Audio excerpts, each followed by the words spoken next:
నమస్తే, welcome to Telugu రాజ్యం. ఇవాళ మనతో ప్రముఖ film and political critic Dasari Vignan గారు ఉన్నారు. ఆయనతో మాట్లాడదాం. విజ్ఞాన్ గారు నమస్తే.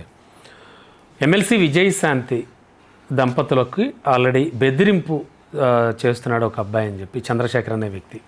గతంలో వాళ్ళ సోషల్ మీడియా అకౌంట్లో చూసేవాడు. సంథింగ్ ఏదో అమౌంట్ ఏదో బాకీ పడ్డాం మీన్స్ ఉంది నాకు, మీరు ఇవ్వకపోతే చంపేస్తాను బెదిరిస్తున్నట్లుగా కూడా సమాచారం. అంటే ఈ బెదిరింపులు అనేవి సామాన్య జనాల నుంచి మొదలుపెట్టి కొంచెం స్థాయిలో ఉన్న వ్యక్తులకి ఇంకా పై వ్యక్తులకి ఎలా చూడాలి?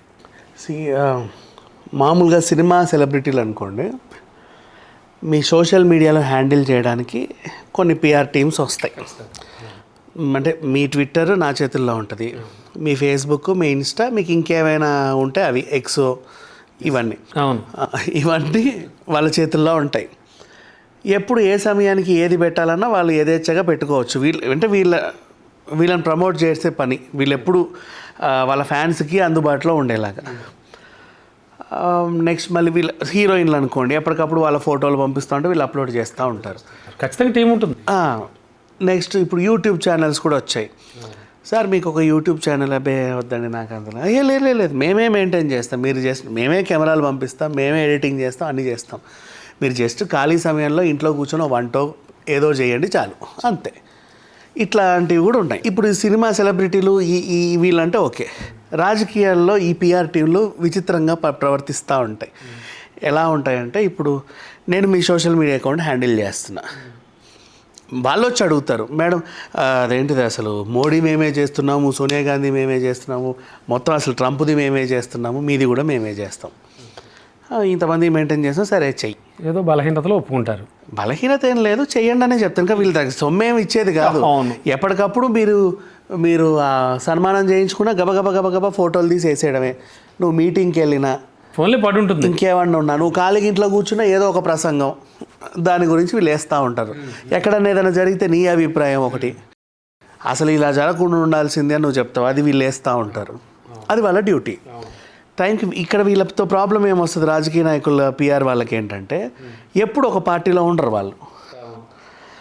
ఇప్పుడు ఫర్ ఎగ్జాంపుల్ బీఆర్ఎస్ పార్టీ నాయకుల హ్యాండిల్స్ అన్ని దగ్గర ఉన్నాయి, నేను కూడా నీకు ఇచ్చేసా. నేను సడన్గా ఏమయ్యా, నేను కాంగ్రెస్కి వెళ్ళిపోయా, నువ్వు నా హ్యాండిల్ ఏం చేసావు, అందరూ బీఆర్ఎస్ వాళ్ళే మంచిగా వేసేస్తున్నావు కదా, ఈమె చెయ్యవు.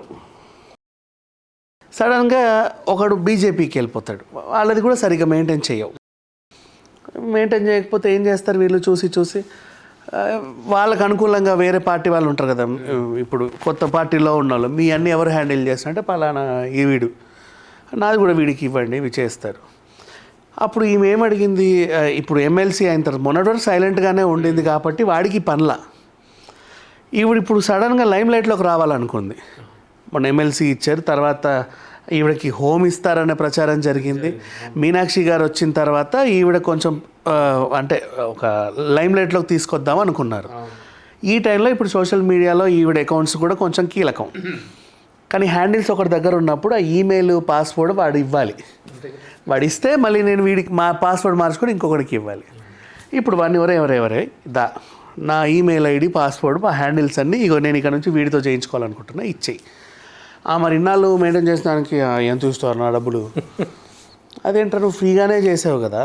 వాళ్ళు ఎందుకు ఫ్రీగా చేస్తారు అంటే, ఎలక్షన్ అంటే వాళ్ళకి ఒక పర్టికులర్ జీతం అనేది ఉండదు. 10 మంది పార్టీ వాళ్ళది వీళ్ళే హ్యాండిల్ చేస్తూ ఉంటే ఎంత బాగా ప్రమోట్ చేస్తే అప్పుడప్పుడు వాళ్ళు డబ్బులు ఇస్తూ ఉంటారు, 1,00,000 2,00,000, అంటే ఎంత పాపులర్ అయితే అంత. పొరపాటున వాడు గెలిచాడు అనుకో ఇంకెక్కువ ఇస్తాడు. ఇట్లాంటివి కొన్ని ఉంటాయి. ఓడిపోయినా సరే ఎలక్షన్ ముందు వరకు ఇస్తారు చాలామంది, ఖర్చు పెట్టే టైం అది కదా, ఇప్పుడు పెట్టరు. సో ఇట్లా ఉంటుంది. ఎందుకు ఇవ్వాలరా, నువ్వు ఫ్రీయే కదా అంటాడు. అంటే విజయశాంతి పేరు చెప్పుకొని వాడు కనీసం ఒక 10 మంది దగ్గర తీసుకుంటారు, మేము విజయశాంతి గారిదే మేము చేస్తున్నాం అంటే అంతే కదా. అప్పుడు కార్పొరేటరో లేకపోతే సర్పంచ్ కూడా ఇచ్చారు, అది కూడా చేయండి అంటారు. వాళ్ళ దగ్గర డబ్బులు తీసుకుంటాడు. అవును, వీళ్ళ దగ్గర తీసుకోడు. ఎందుకంటే వీళ్ళది గుడ్ విల్, నీది నేను హ్యాండిల్ చేయడమే నాకు గొప్ప. కానీ ఇప్పుడు పొజిషన్ మారేసరికి ఇప్పుడు నా హ్యాండిల్ నాకు ఇవ్వు అంటే వీడు బెదిరించడం మొదలు, అదే జరిగి ఉంటుంది. అదే బెదిరింపు. నేను ఇవ్వను, నాకు ఖచ్చితంగా 2 కోట్లు ఇవ్వు, 5 కోట్లు ఇవ్వు, పైగా మీ పరుగు తీస్తాను. ఇప్పుడు నీ హ్యాండిల్స్ అని నా దగ్గరే ఉన్నాయి, నువ్వు ఎప్పుడు ఏ సందర్భంలో ఏం మాట్లాడేవో ఏం చెప్పావో నేను చాలా కత్తిరించాను కదా, కొన్ని నీ మెరుకులు ఇప్పుడు మనం మాట్లాడతాము, ఇది కట్ చేయవయ్యా ఇది కట్ చేయవయ్యా అని క్రిస్పీగా వేసుకుంటాం. అవన్నీ నా దగ్గర ఉన్నాయి, నేను అవన్నీ బయట పెట్టేస్తా. నీ హ్యాండిల్ నా దగ్గరే ఉంది. ఏం చేయాలి మరి ఇలాంటిది? కంప్లైంట్ ఇచ్చారు, వాడిని అరెస్ట్ చేశారు. మరి అంతే కదా, వాడు ఇవ్వాలి ఖచ్చితంగా, అది తప్పు. అంటే ఇప్పుడు చాలా అదేంటి F2 సినిమాలో ఉంది, రాజకీయ నాయకులు డ్రైవర్లని పనులని అంత ఈజీగా మార్చేయరు అని. ఎందుకంటే మా లోగుట్టంతా మీకే తెలుసు కదా అని. వాడు ఎంత టార్చర్ పెడుతున్నా భరిస్తూ ఉంటారు. ఇక్కడ విజయశాంతి ఏదో తప్పు చేసిందని నేను అనట్లా.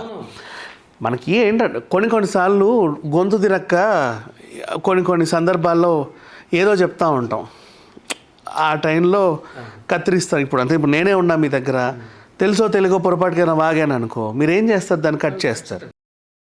మీకు నాకు చెడింది, వీడిని ఎలాగైనా డ్యామేజ్ చేయాలి, అది చేసేస్తావు నువ్వు. ఇట్లా ఇప్పుడు విజయశాంతి గారి దగ్గర జరిగింది కూడా ఇదే ఓవరాల్గా. ఇప్పుడు వాడిని అరెస్ట్ చేసి వాడి దగ్గర ఉన్నవన్నీ తీసుకోవాలి. అసలు అంత ఫుటేజ్ ఉందో, వాడు ఇంకా దేనికన్నా ఎక్కించుకు చచ్చాడో తెలియదుగా. అంటే ఇంతకు తెగించినోడు ముందే సేఫ్ సైడ్ ఉంటుంది. పైగా సిస్టమ్ నాలెడ్జ్ ఉన్న వాళ్ళకి ఏంటంటే, సరుకు మనం ఇచ్చామనుకో, ఆ సరుకుని 10 చోట్ల దాచుకుంటారు వాళ్ళు, ఏవేవో హ్యాండిల్స్ వేసి. నువ్వు అరెస్ట్ చేసినా వీడు మళ్ళీ బయటకు వచ్చినప్పుడు అని రిలీజ్ చేస్తాడు అవి, ఆ పగతో చేశాను నేను అని.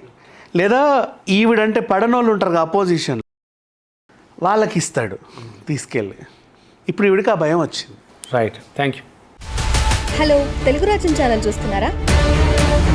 సామాజిక రాజకీయ జీవన చిత్రణే తెలుగు రాజ్యం. అతిశయోక్తులు అసత్యాలు ఉండవు.